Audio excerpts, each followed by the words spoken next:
That's pretty good, eh? Looks a bit of a mess, because it is. And it's never really worked properly since I have owned it. Pretty much on top of it here. Looking good. Give it a bit of a wipe down yet.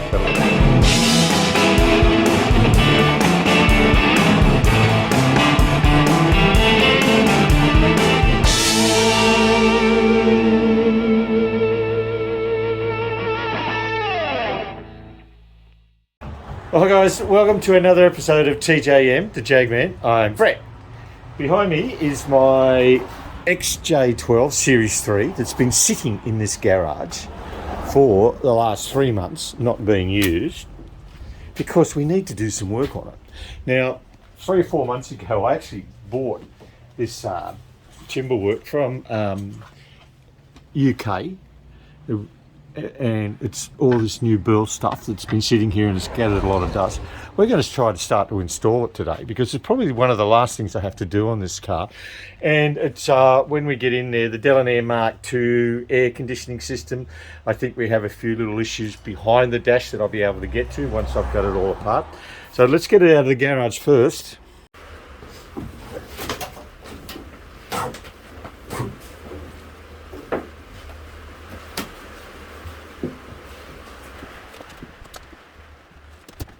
Yes, I did remember to disconnect the battery. Just hopefully it's still got some lightning left in it, so she'll fire up. Okay, first start in about 3.5 months. Do we have lightning? Yes, we do. I can hear a pump go. Let's fire up.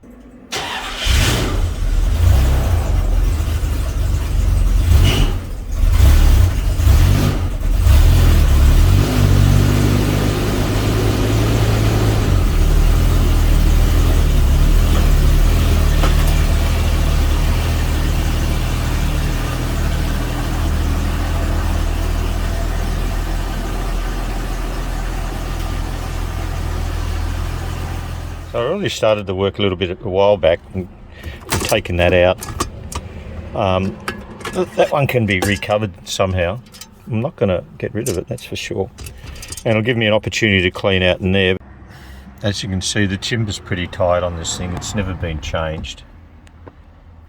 Yeah, it's pretty crappy, you know, like cracks there. Oh, that's pretty cracked. I mean, not terrible. I've seen worse. But I've got the new stuff. Let's put it on, start it. Let's start it. First things first, move the center console with your little computer and all your dials on it. There's only 2 little screws at the bottom there. But first of all, you have to remove your radio first. But just be careful when you remove the radio and take the knobs off for the controls of the air conditioning. Just make sure you don't damage the fibre optic cables that light up the controls. There's a little globe under here somewhere, I can't reach it, that lights up these and that and a few other things as well. So they're still intact, so we're just going to leave that in situ at the moment. Now we've got removed that, so we're going to starting pulling out the gauges and pulling out the removing the steering wheel. Going to remove the console fully just to give it a clean out. Oh, bit of a job. Not a great start with the center console bit. Every one of these little switches broke as I'm trying to remove it from the back of the panel here. They have these springs on them, these little springy clips, and they're only attached by that tiny little rivet there with the plastic, and that they were all broken to start with. Actually, as soon as I took them out, I had springs and bits of metal things going kabing everywhere. So I've managed to find them all over the floor, tiny little tinsy-wincy little springs. And I've just, I put them all back together, and I think they're all going to work. And I have araldited the little bizzos there. I'm just waiting for them to dry a bit, and then we'll install it into the new one. But I've managed to put all the spring clips that hold it together in place as well. So that should be okay, as long as they still work. Okay, I've almost sorted the centre bit out as I'm removing them with the old 35-year-old Lucas plastics. But that's sort of done. I can't get this rheostat out for the dash lighting. Just have to forget about that just for a while. As you can see, we've got the fuel gauge, the rear window demister, we've got interior lighting number 1 that is upside down, and I've got the air conditioning switch, which was the original matte light. So what we're going to do with that is we're going to hook it up to the compressor, which is a yellow wire which has got an inline fuse that goes to the compressor, so we can still turn the air conditioning or the heater system on without having to turn the compressor on. Now, Delanair Mark II, Delanair Mark III systems, as soon as you turn on the heater, the compressor would also go on just to dehumidify things and that, but not all the time. You don't need to dehumidify stuff when it's not too much humidity. You just want a little bit of heat coming into the cabin. So, and also we can save fuel by not having that on every time we have the heater on. Did that make sense? Okay, we're this far, we're out. This has proved more complicated than I thought it was going to be. The biggest problem is I just can't twist these speedos out. It's been in there 35 years, and my strength, I just can't get them out because these are electronic, so there's no actual speedo cable on that, not like a Series 2.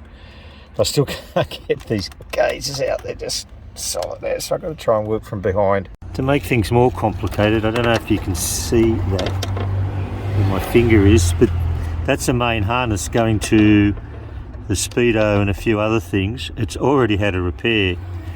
I don't know if there's meant to be a like a plug that removes those or what, but it means I might have to pull them all out individually. Okay, all out. Looks a bit of a mess, because it is. And I did finally eventually get the speedo out of it so I can unplug it, and the only reason because I was turning it the wrong way.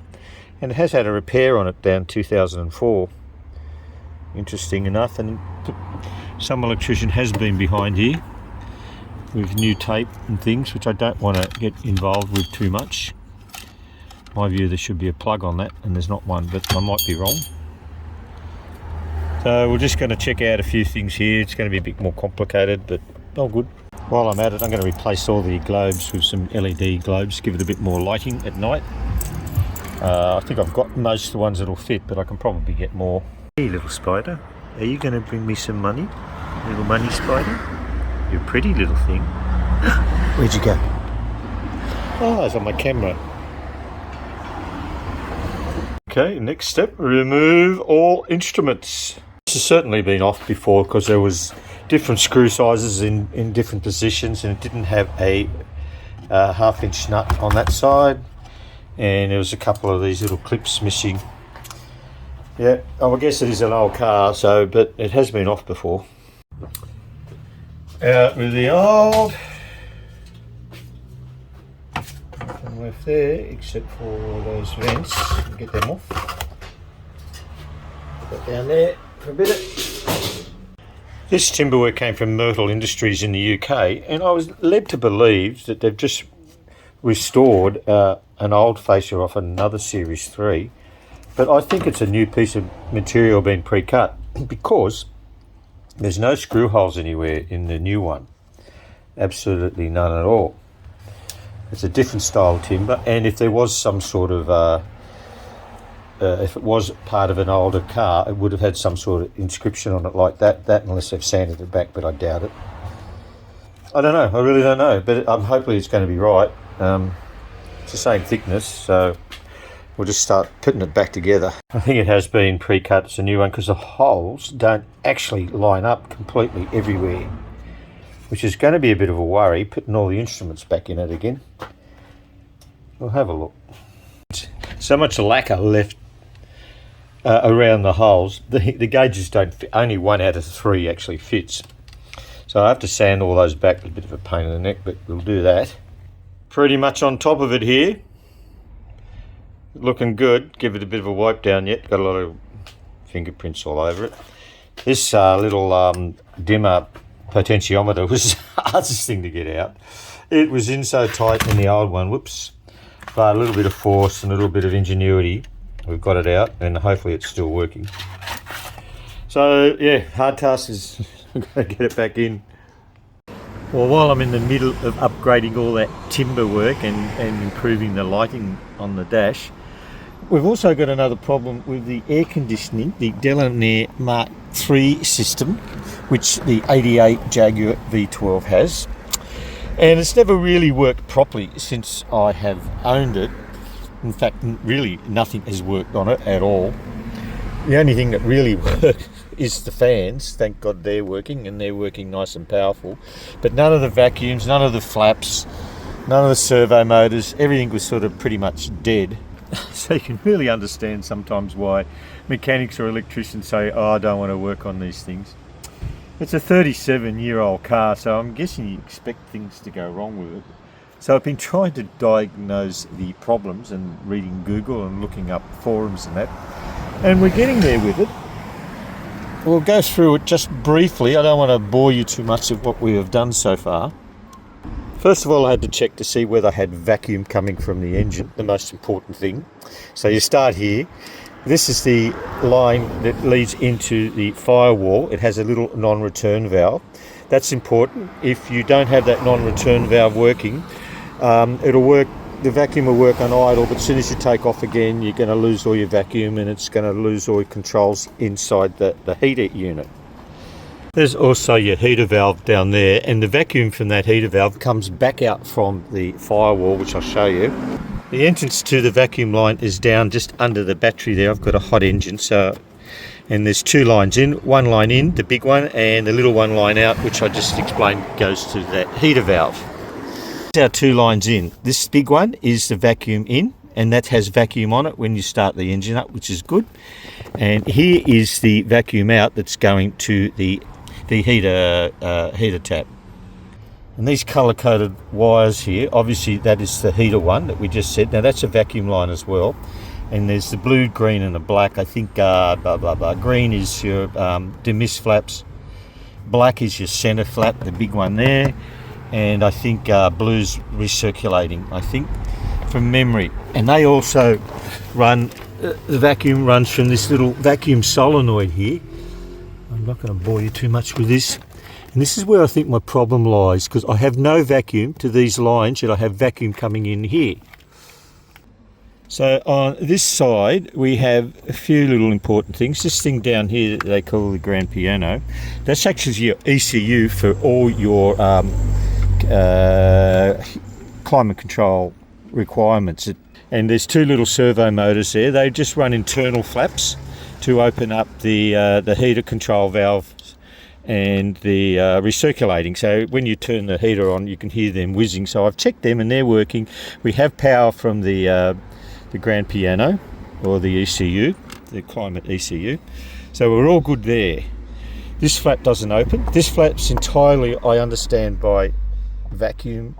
So that doesn't open. Back to Yek to test this valve. First of all, I'm going to try and check it for power, but unfortunately you cannot remove them from this heater unit really easy, because there's no actual major, like that vacuum line comes there and it goes into this conduit with the red line, but apparently it goes all the way across to the other side inside the heater unit and connects into this vacuum solenoid inside the actual heater unit itself.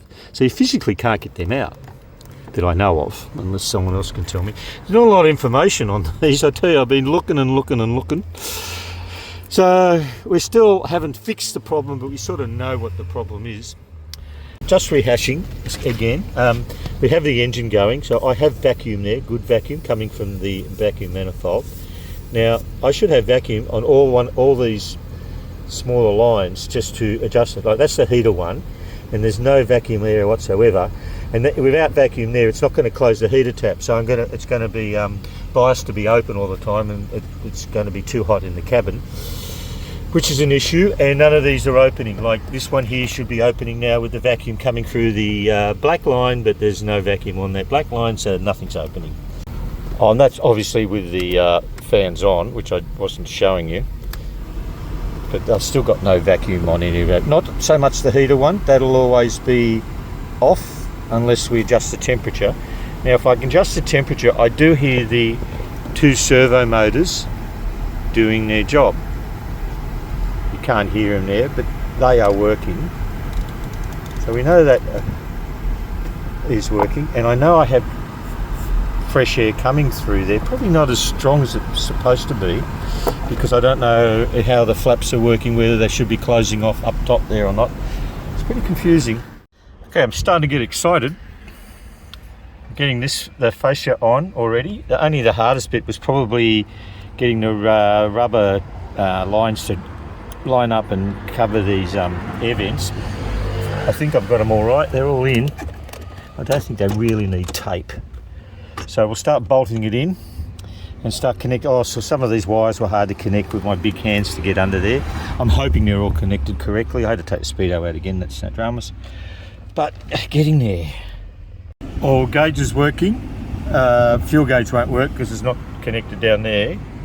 And temps going up. Yeah. All right, they're all connected nicely and correctly. Well, I'm excited. It's nearly finished. All the timber work's in. Checked all the gauges. They're all going good. I have replaced a lot of the globes with LED globes, except for this, and this, because I ordered them, but they were coming from the slow boat from China, so they haven't arrived yet. But I can still get my hands in there and change those at a later date. The center console's all done, which is looking pretty smart. I put the original radio back in there because I didn't really feel like wanting to renew a different type of radio. I still have to do this stuff down here to get the vacuum lines working right, so I've just left that open for the time being. So yeah, another job done. Well, all done except for that vacuum solenoid for the Delanair MK3. So I'm going to do an extensive video of all the work I've done on this Jaguar Sovereign V12 in one of my next videos, because I only paid $2,000 for this, and it was a barn find, well, it was a shed find, sat in the shed for 10 years, and it probably owes me now about $25,000 Aussie, which is probably around the value of the car anyway, so I'm not too worried about it. The paint was the most expensive thing. But if you did like the video in trying to work out how to repair a Delanair MK3 system and put new timber work in your V12 or XJ6 Series 3, if you liked it, don't forget to give it the thumbs up. And if you haven't subscribed, you can do that too, because it always helps the algorithm for my channel. And if you want to leave a comment, question down below, as always, I love hearing from you guys, and we'll catch you on the next one. Cheers.